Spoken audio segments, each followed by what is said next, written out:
fucking stupid. Listen, please, don't lock me off. I'm not these dickhead youths, you know. Don't lock me off like that. Wait, do you know how many youths will take the piss out of you? And like you said, that we're over. Well, your wishes will come on, man. It is what it is. I hope you enjoy your life. I hope you do your fucking thing, trust me. If you don't, you're going to be miserable for the rest of your life. I won't let you flip and throw away a good one, I promise you.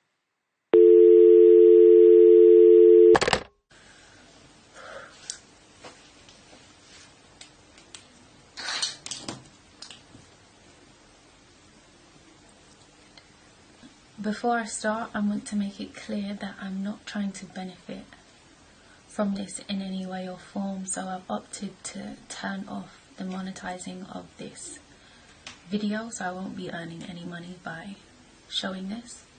I was more than comfortable in not releasing anything and moving forward, as I felt that the post that I'd made on my Instagram was more than enough in stating that my relationship was over. And despite the many rumours that I must have cheated or disrespected him in some sort of way, it didn't faze me, and it was inevitable that people were going to talk. I was just ready to move on. But with what has come to light today, I'm done protecting him, and I feel that he needs help. I want to personally take the time to apologise for withholding the reasons why a relationship came to an end. At the time, I felt there was some sort of serenity in keeping the last bit of our relationship private. But now I need people, specifically young men and women, to know that I would never want anybody to stay in an unhealthy situation, regardless of how public it is. When I met Terrell, it was nothing short of a dream, and I take responsibility for that, because I believe I walked into his life so headstrong in knowing what I wanted in a relationship and for my future. And I was clear in saying, don't ask me to be your girl unless you see yourself marrying me. And when that didn't scare him off, I thought I'd hit the jackpot. And now, looking back, I feel like there were plenty telltale signs that could have saved me from being here, but that I chose to overlook.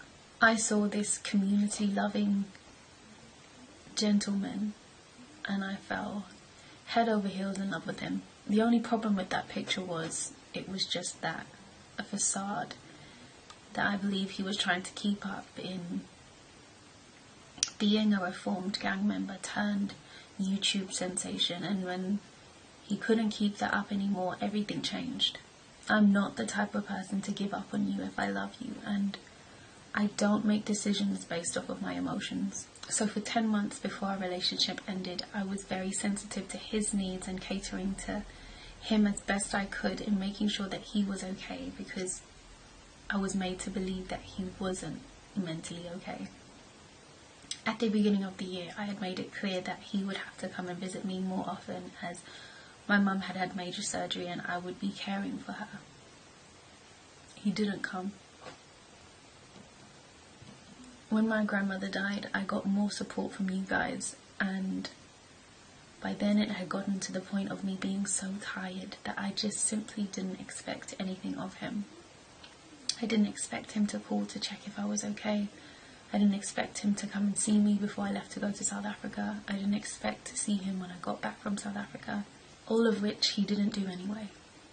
He had become everything he said he wasn't, and I was falling out of love with the person that I had originally met. Terrell is a very violent person, and I've been present for one too many incidents that have left me scared. And I now have this image in my head of him turning up to my house with a gun and tapping on my window. I have nightmares. He's very manipulative, and for a long time I had tried to break up with him, and he kept finding ways to come back until I put a stop to it. I honestly felt like if I hadn't, I'd be living in fear of this person, and he'd keep me in this box where he'd check if I was okay and that I was still his, and once he was sure, he'd shut the box again, and that's not how I wanted to live. He became mentally abusive, especially when I would try to break up with him. He would tell me that nobody would treat me the way he would, and that I would be miserable without him for the rest of my life. He loves attention, whether it be good or bad, and I may be a social media influencer, but I don't do controversy, and I grew to learn how much he thrived off it. And it's something that I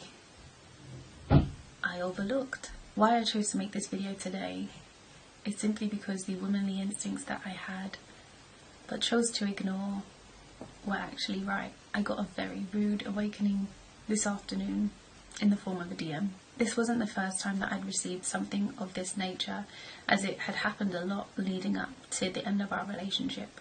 So somebody by the name of Hackers or Us sent me a barrage of Terrell's snaps saying that they had hacked his Snapchat and that they wanted to show me that he wasn't faithful throughout our relationship, and it was of intimate conversations with girls that he had told me not to worry about.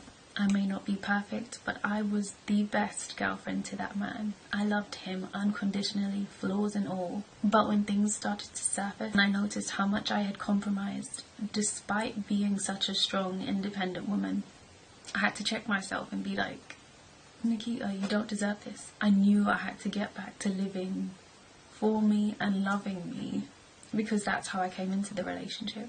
I didn't abandon him in a time of need. I merely chose to walk away after a very long-winded fight on my part. So to his exes, I'm sorry for not trusting his word and believing that this was the first time he had treated a lady with honour. I'm sorry for believing that you were all the ones that had something wrong with you. And I'm sorry that you had to see our relationship pan out so publicly. To the ladies that he cheated on me with, be it emotionally or physically, I can only hope that you got what you wanted, and my only request would be that you would dig deep in learning to love yourself so much that you don't seek the love of a taken man, but rather expect the love of a king. And to Terrell,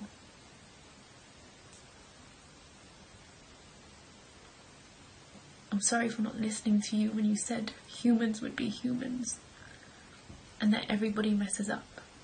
You were right though in saying that I deserve the best, because I do. I pray that you get the help that you need, because it's not nice to watch you self-sabotaging everything you've built for the sake of social media. And to your mum,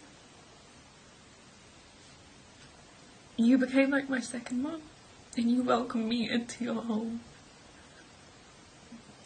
like I was your own, and I will never forget the memories that we created together. I love you and I will miss you, and I will always be praying for you and Ty.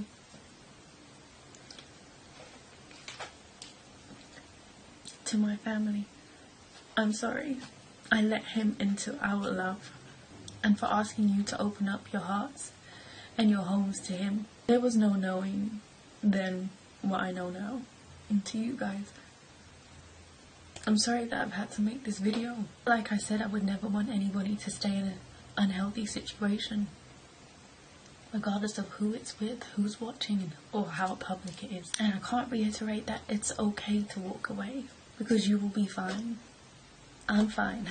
And I'm so ready for what my future holds. Man, I just know I'm gonna have my fairy tale ending. I can feel it.